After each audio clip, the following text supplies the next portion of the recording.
ፈረዱ ሊረዱ ወደዱ አሰቡ ምክንያት ሰበሰቡ ዝም አልኩ እንዳሉኝ ሆንኩ ለበጎ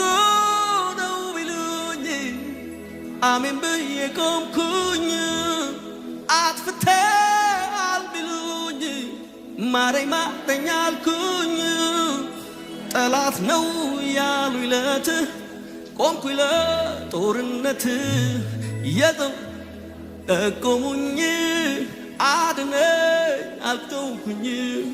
ሊሰራ ነው ታገስ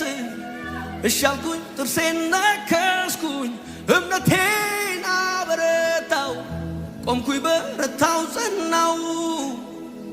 አንዳንዴ ሕይወት እንዲህ ነው መልሱ እግዚአብሔር ጋር ነው